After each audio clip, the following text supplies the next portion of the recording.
Hello friends, आज हम बच्चों में होने वाले न्यूरो डेवलपमेंटल डिसऑर्डर के बारे में डिस्कस करने वाले हैं, जो मेनली बच्चों की कम्युनिकेशन और सोशल इंटरेक्शन की प्रॉब्लम के साथ देखने में आता है। तो इस प्रॉब्लम में क्या होता है कि बच्चे को अपनी बात दूसरे को समझाना और सामने वाले की बात को समझना, दोनों ही चीज़ें बहुत डिफ़िकल्ट लगती हैं। और ये मेन सिम्टम्स को ही यहाँ पर आप अपने बच्चे में जैसा भी नोटिस कर सकते हैं। और ये प्रॉब्लम ही जो है आगे पढ़ के जो है ऑटिज़म के नाम से जानी जाती है। और ऑटिज़म को ही आज हम यहाँ पे डिस्कस करने वाले हैं कि कैसे आप पता लगा सकते हैं कि आपके बच्चे में तो इस तरीके का कोई डेवलपमेंटल प्रॉब्लम नहीं आ रही है। तो आइए सबसे पहले जानते हैं कि इसमें क्या होता है। तो ऑटिज़म के सिम्टम्स जनरली क्या होता है, बच्चे के 3 साल की एज के में आते आते तक जो है अपीयर होने लगते हैं। लेकिन यहाँ सबसे बड़ी आयरनी ये है कि पेरेंट्स जल्दी से इस बात को एक्सेप्ट ही नहीं कर पाते हैं कि उनके बच्चे में कोई प्रॉब्लम है। उनको लगता है कि थोड़ा टाइम बाद बच्चा जो है अपने आप से सब चीज़ें सीख जाएगा।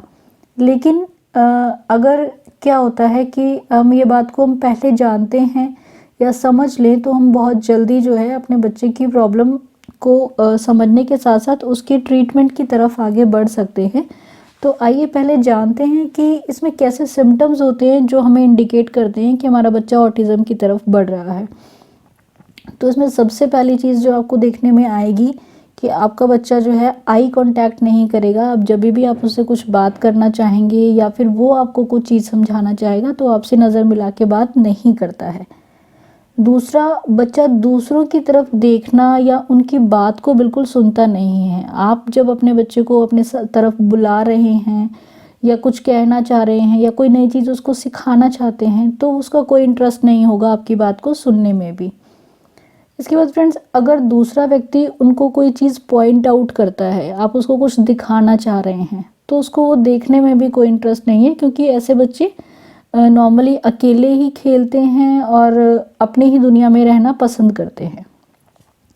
इसके बाद फ्रेंड्स, अगर आप उन बच्चों को हग करने की कोशिश करेंगे या उनको पकड़ के आप कहीं बैठाने की कोशिश करेंगे तो ऐसा उसको बिल्कुल पसंद नहीं होता है।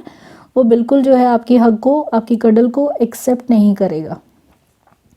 इसके बाद एक और प्रॉब्लम इस तरीके से के बच्चों में देखी जाती है कि उनमें स्पीच की बहुत बड़ी प्रॉब्लम है। वो अपनी बात को बोल के एक्सप्रेस नहीं कर पाते हैं। उनके फेशियल एक्सप्रेशन से भी आप उनकी बात को नहीं समझ सकते हैं। उनकी वॉइस की टोन जो है बहुत फ्लैट होती है, जिससे जो है आपको उनकी बात समझना बहुत ही मुश्किल रहता है। इन बच्चों को जो क्या होता है, अपना रूटीन में चेंज भी एक्सेप्टेबल नहीं होता है। अगर आप चाहें कि हम उनका रूटीन चेंज करते हैं, मे बी उनके बिहेवियर में थोड़ा चेंज आए, तो वो उनको अच्छा नहीं लगता है। एक और चीज़ जो इस तरीके से बच्चों में देखी जाती है, तो वो बच्चे जो हैं किसी भी साउंड या स्मेल या टच के लिए जो है बहुत ज़्यादा सेंसिटिव होते हैं। मतलब उनको वो चीज़ें सेंस बहुत अच्छे से होती हैं, लेकिन वो एक्सप्रेस नहीं कर पाते हैं। ये सबसे बड़ी कमी ऑटिज़म से पीड़ित बच्चों में देखी जाती है। तो अगर आपको अपने बच्चे में इसमें से कोई भी सिम्टम दिखाई दे रहा है तो आपको ज़रूर अपने डॉक्टर को कंसल्ट करना चाहिए, क्योंकि ऑटिज़म एक ऐसी प्रॉब्लम है जिस पे अगर आप टाइमली ध्यान नहीं देंगे तो इसका कोई मेडिसिनल ट्रीटमेंट एज सच नहीं बताया गया है किसी भी पैथी में। तो आपको जो है, क्योंकि इसमें बेसिकली ट्रीटमेंट भी जो है हमें एक्चुअली हमें खुद ही करना होता है। तो आपको अगर सिम्टम कहीं से भी कुछ भी ऐसा समझ आ रहा है, आप ऐसा देख रहे हैं, तो आपको एज सून एज डॉक्टर को कंसल्ट तो ज़रूर ही करना है। इसके बाद आप सोच रहे होंगे कि ऐसा क्या कारण हो जाता है कि हमारे बच्चे को ऐसी प्रॉब्लम हो जाए। ऐसा नहीं होता है कि हर एक बच्चे में इस तरीके की दिक्कत आएगी या डेवलपमेंटल जो है समस्याएं बच्चों में, आपके बच्चे में अगर हो गई हैं तो उसका कोई आपकी किसी कमी की वजह से हो गई हैं। लेकिन फिर भी जो है कुछ कारण जो छोटे मोटे देखे जाते हैं इसमें, उनकी तरफ भी को भी हम अवॉइड नहीं कर सकते हैं। तो इसमें सबसे पहले एक कारण बताया कि अगर कोई जेनेटिक म्यूटेशन हो जाए जिस पे आपका कोई कंट्रोल नहीं है, तो उस जेनेटिक म्यूटेशन अगर आपके बच्चे में आ गई है तो आपका बच्चा ऑटिज़म की तरफ जाएगा ही। सेकेंडली, अगर पेरेंट्स की एज ज़्यादा है, मीन्स अगर पेरेंट्स जो हैं 35-40 ईयर से ज़्यादा की एज में आ रहे हैं तो भी एक प्रोबेबिलिटी बनती है कि बच्चा जो है ऑटिस्टिक हो सकता है। अगर आपके बच्चे का बर्थ के टाइम पे वेट काफ़ी कम था तो वो भी उसके डेवलपमेंट में रुकावट बनता है। इसके बाद फ्रेंड्स, अगर आपकी फैमिली में कोई इस तरीके की हिस्ट्री है किसी ऑटिस्टिक बच्चे की तो वो भी आपका बच्चा कैरी फॉरवर्ड कर सकता है, इसको भी एक कारण बताया गया है। या फिर प्रेगनेंसी के दौरान मदर ने कुछ ब्रेन से कंसीडर्ड कोई दवाइयाँ, कोई सीजर्स वगैरह की दवाइयाँ ज़्यादा खाई हों तो भी बच्चे में इस तरीके का असर आ जाता है।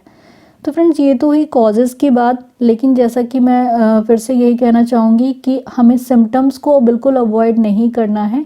जितनी जल्दी हम इस प्रॉब्लम को एक्सेप्ट करेंगे उतनी जल्दी हम बच्चे को जो है इम्प्रूवमेंट की तरफ बढ़ा पाएंगे।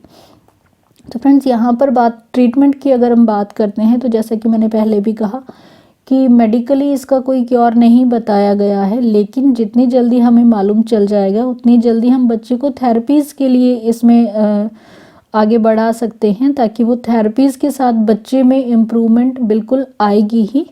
तो थेरेपीज़ के नाम पे कुछ थेरेपी जो यहाँ पे हैं कि क्योंकि इसमें जैसा कि मैंने कहा कि स्पीच की प्रॉब्लम होती है, बच्चा का बिहेवियर बहुत ऑड है, तो उसी प्रकार की थेरेपीज़ इसमें बच्चे को दी जाती हैं। जैसे कि कुछ बिहेवियर थेरेपीज़ हैं, क्योंकि बच्चा बिल्कुल ध्यान नहीं दे रहा है तो हमें उसको नई चीज़ों में एंगेज करना है ताकि उसका इंटरेस्ट क्रिएट हो।